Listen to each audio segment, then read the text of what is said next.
में चौपाई है कि धर्म न दूसर साथ समाना, धर्म न दूसर साथ समाना। आगम निगम पुराण बखाना, आगम निगम पुराण बखाना। धर्म क्या है? धर्म है कि हम रोज खाएं, अपने घर में खाना बनाएं, खा पी करके सो जाएं। धर्म क्या होता है? आइए इस कथा से आपको प्रतीत होगा कि धर्म क्या होता है। माता घर के अंदर जाती है और उसके बेटे की जो सोने की तस्वीर है, उस तस्वीर को ले आकर के नेता सुभाष चंद्र बोस जी के सामने ले जा करके फेंक देती है। और नेता सुभाष चंद्र बोस जब उस तस्वीर को देखते हैं और टूट जाती है तो वो नाराज हो जाते हैं और डांटते हुए कहते हैं, हे माँ तूने ये क्या किया? तो माता ने क्या कहा? दीन रहना चाहिए, ईमान रहना चाहिए, हम रहे या न रहे लेकिन हमारा हिंदुस्तान रहना चाहिए। ये तो उस माँ की बात है। और यही चीज है कि हमारे अंदर धर्म होना चाहिए। अगर हम धर्म के अनुरागी नहीं बनेंगे, धर्मानुरागी नहीं बनेंगे तो कोई फर्क नहीं पड़ता कि हम क्या हैं। लेकिन एक बात याद रखो कि भगवान ने भी यदि हमको बनाया है, धरती पर भेजा है, तो इस भगवान को भी हम, इसीलिए आइए एक लाइन भजन कहेंगे। हे ईश्वर के बंदे तू क्या झूठा ढोंगी रचाता है। ताली सबकी बजनी चाहिए और जो भी आए तालियों से स्वागत तो सबका होना चाहिए। आप आएंगे आपका स्वागत तालियों से, तो सभी लोग गाएंगे और भजन सबको याद हो जानी चाहिए और एकदम सटीक भजन है। अभी तक तो जल्दी नहीं मिली होगी और न वायरस ही हुई है भजन, ज़्यादा वायरस भजन नहीं है। क्यों? जब तक उसे हम गाएंगे नहीं तब तक वायरस होगी नहीं। वायरस कम वायरस की भजन है और सभी लोग गाएंगे प्रेम के साथ और ताली सभी लोग प्रेम से बजाएंगे। हे ईश्वर के बंदे तू क्यों अरे झूठा स्वांग रचाता है। हे ईश्वर के बंदे तू क्यों झूठा स्वांग रचाता है। हे ईश्वर के बंदे तू क्यों झूठा स्वांग रचाता है। बंदे तू क्यों झूठा स्वांग रचाता है। बंदे तू क्यों झूठा स्वांग रचाता है। हे ईश्वर के बंदे तू क्यों झूठा स्वांग रचाता है।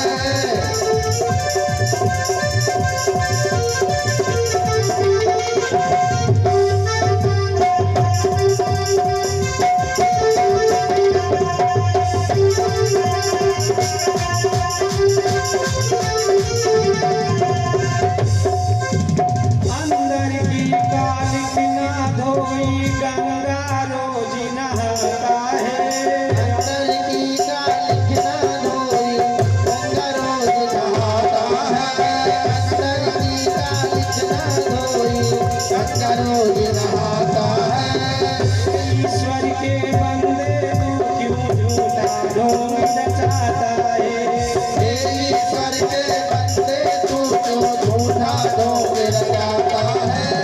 अंदर की कालिक ना धोई गंगा रोज नहाता है। अंदर की कालिक ना धोई गंगा रोज नहाता है।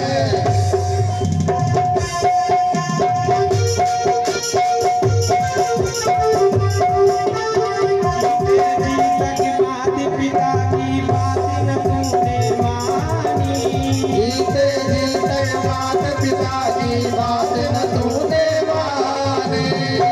जाने के बाद गया में पिंडा खूब बनाता है।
तुझको तूने दिया मूल भर पाने।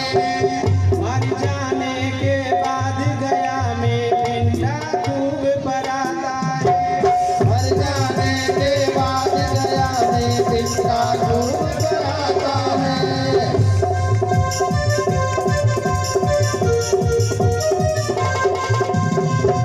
ईश्वर के बंदे तू क्यों झूठा ढोंग रचाता है। ईश्वर के बंदे तू क्यों झूठा ढोंग रचाता है। जीवन का सम्मान करो तुम, जीवन का सम्मान करो तुम, जीवन का सम्मान करो तुम। जीवन का प्रभु से नाता है। जीवन का उससे नाता है।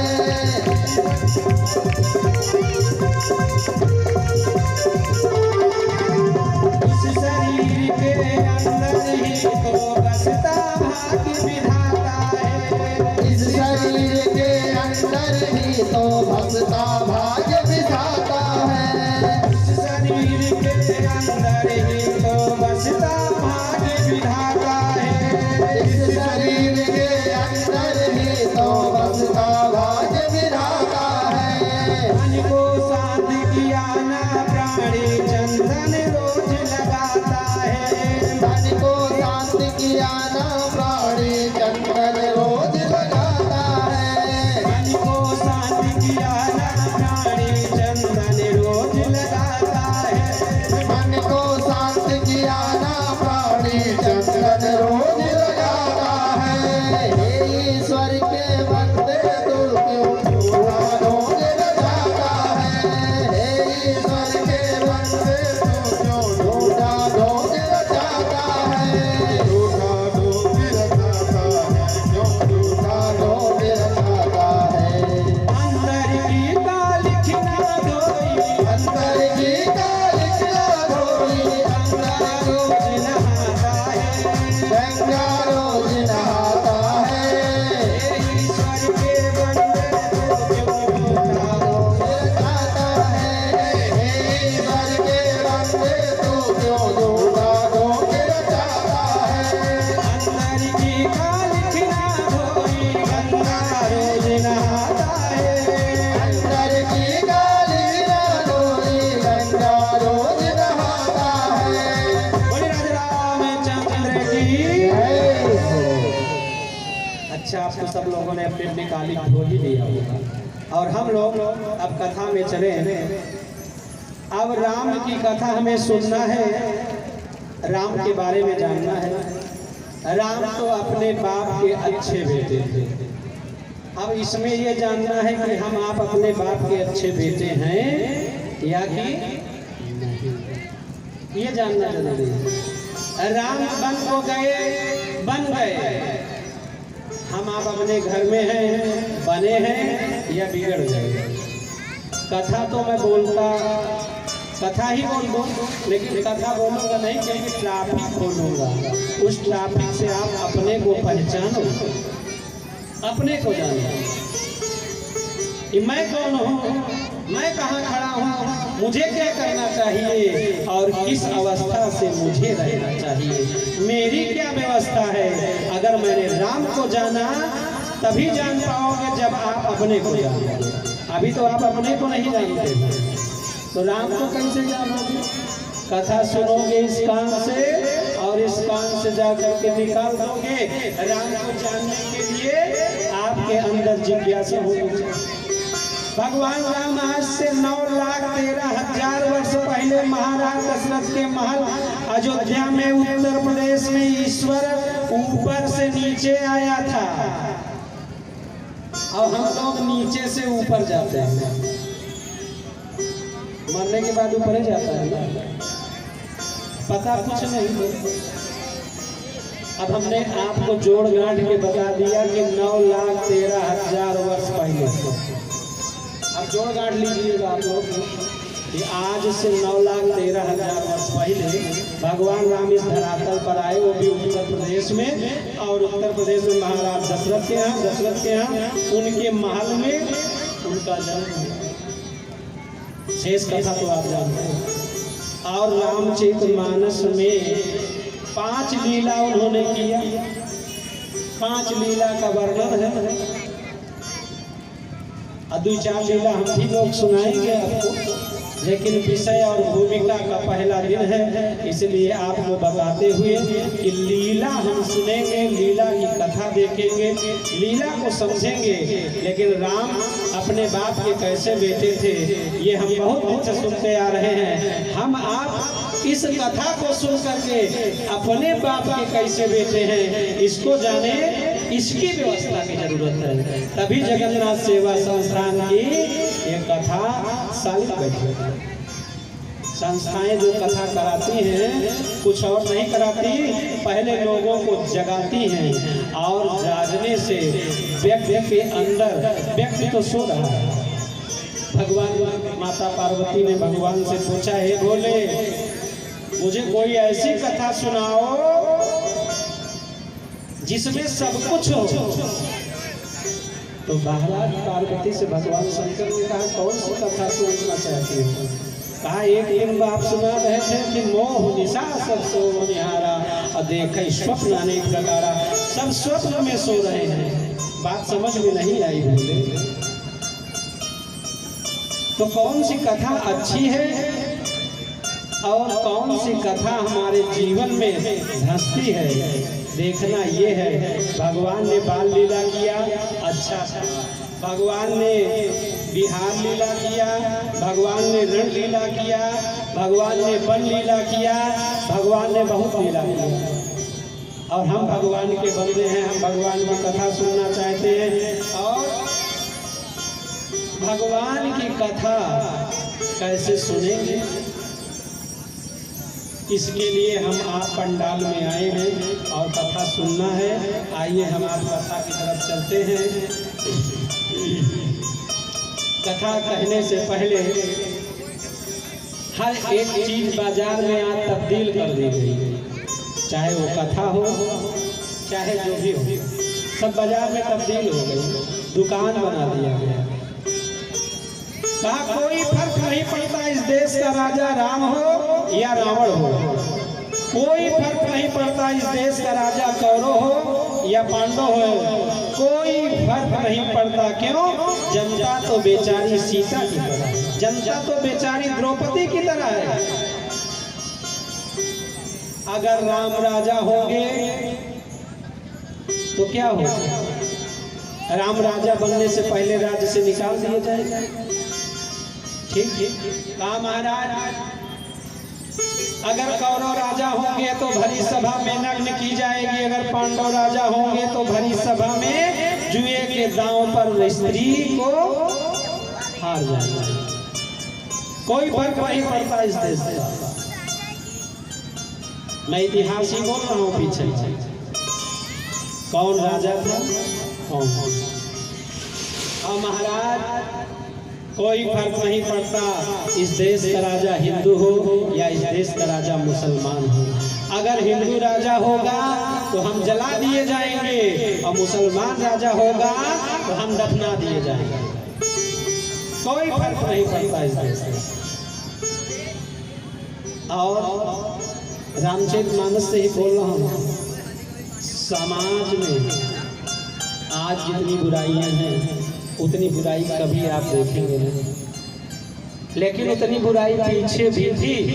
बाबा तुलसी से लोगों ने पूछा, माता पार्वती ने शंकर जी से पूछा कि कौन सा युग अच्छा था? बोले बाबा ने कहा कि सतयुग अच्छा था।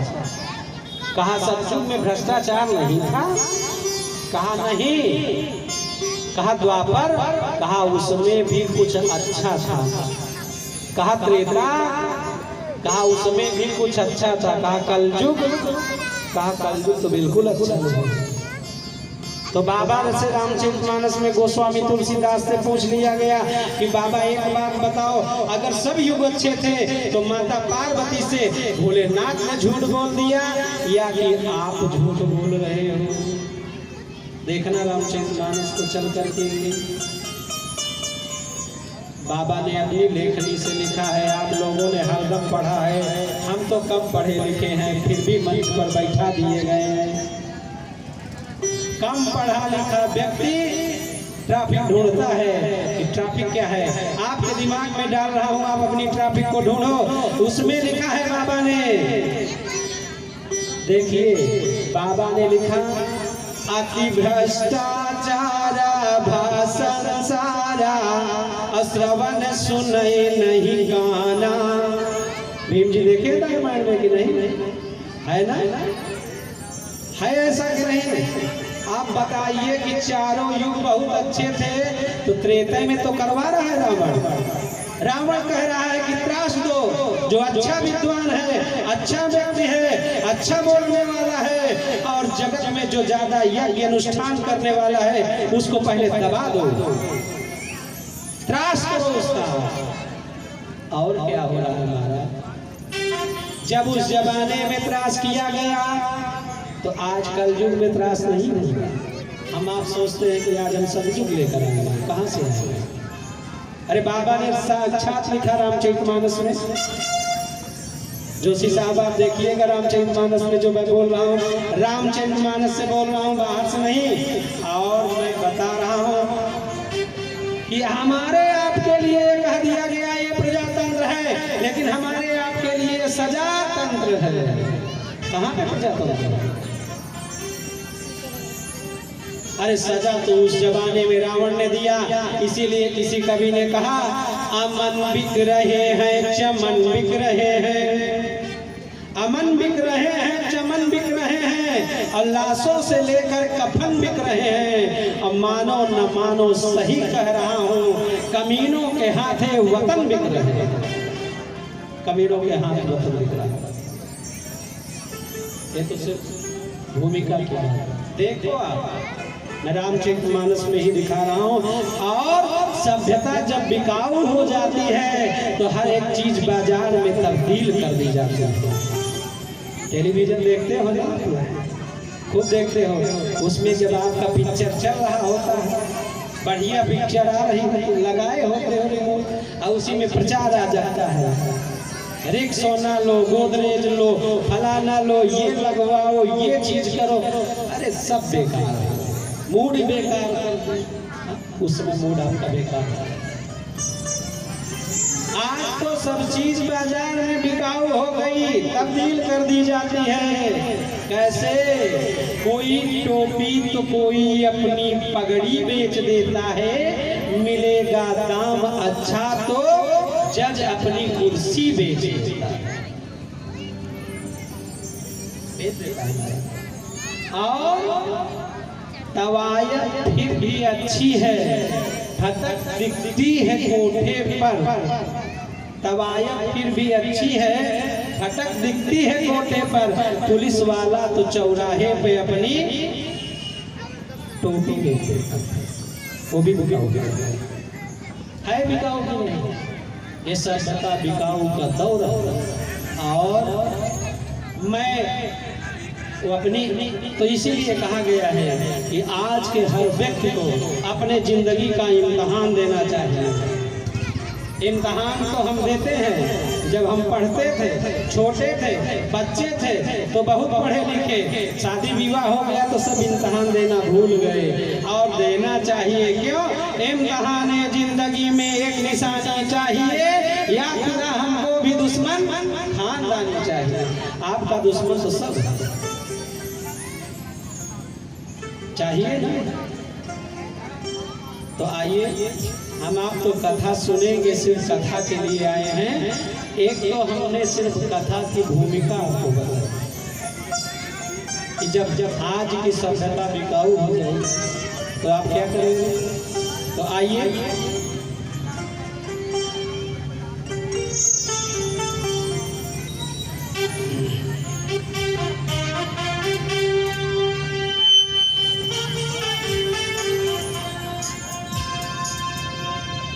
जय जय राम कथा, जय श्री राम कथा, जिसे श्रवण कर मिट जाती है, जिसे श्रवण मिट जाती है जन्म जन्म की व्यथा। जय जय राम कथा, जय श्री राम कथा, जय जय राम कथा। जिसे श्रवण कर मिट जाती है, जिसे श्रवण कर मिट जाती है जन्म जन्म की व्यथा। जय जय राम कथा, जय श्री राम कथा, जय जय राम कथा, जय श्री राम कथा। राम कथा सुंदर करतारी, सागर सुन गिरिराज कुमारी। राम कथा सुंदर करतारी, सागर सुन गिरिराज कुमारी। राम कथा सुंदर करतारी, सागर सुन गिरिराज कुमारी। जय जय राम कथा, जय श्री राम कथा, जय जय राम कथा, जय श्री राम कथा। बाबा कहते हैं गोस्वामी कथा जय श्री राम कथा, सागर सुन गिरिराज कुमारी। राम कथा सुंदर करतारी, राम कथा सुंदर करतारी, राम कथा सुंदर करतारी।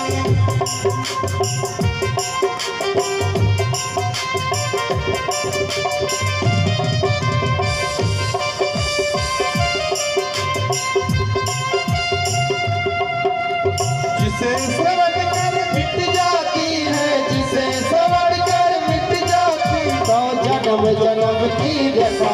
जय जय राम कथा, जय श्री राम कथा, जय जय राम कथा, जय श्री राम कथा।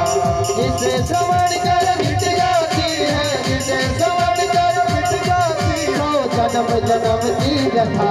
जय जय राम कथा, जय श्री राम कथा, जय जय राम कथा, जय श्री राम कथा। बोल राजा रामचंद्र जी महाराज की जय हो। ऐसे बोल रहे हैं जैसे हॉस्पिटल में मरीज। आप लोग न ताली बजा रहे हो और न जाकर जयकारा बोल रहे हो। जरा जयकारा बोलो, बोलो राजा रामचंद्र की। ऐसे ना बोलो भाई, थोड़ा तेजी में बोलो। अच्छा, खा के आए हो कि नहीं खाए हो? व्रत सब लोगों का है क्या? व्रत तो सब लोगों ने किया। थोड़ा मुस्कान रहेगी तभी ये हिंदुस्तान रहेगा। चलिए, राम कथा कहाँ से निकलती है? ना तो व्यास के मुख से निकलती है, ना पंडाल से निकलती है। राम की कथा न तो पंडाल से निकलती है, न तो व्यास के मुख से निकलती है, और ना दुनिया के किसी बहुत बड़े दिमागदार से निकलती है। दिमागदार से भी नहीं निकलती। राम कथा निकलती है किससे? भगवान भोलेनाथ के मुखार बिंद से और उनके मानस से। तो आइए हम लोग कथा सुनेंगे, लेकिन हमारे कथा का पहला ट्रॉपिक होगा धर्म न दूसर सत्य समाना। धर्म न दूसर सत्य समाना। आगम निगम पुराण बखाना। आगम निगम पुराण बखाना। आगम निगम पुराण बखाना। धर्म न दूसर सत्य समाना। धर्म न दूसर सत्य समाना। अच्छा, थाली आप लोग बहुत कम बजा रहे हैं। किसी का डर है या कि कोई एक भजन में बजाओ जरा ताली, और सब लोग इसमें पूर्वांचल के बैठे हो। अभी तक हमको लुधियाना के सिर्फ जोशी जी दिखाई पड़ रहे हैं, बाकी इसमें जितने लोग हैं ये सब पूर्वांचल के हैं।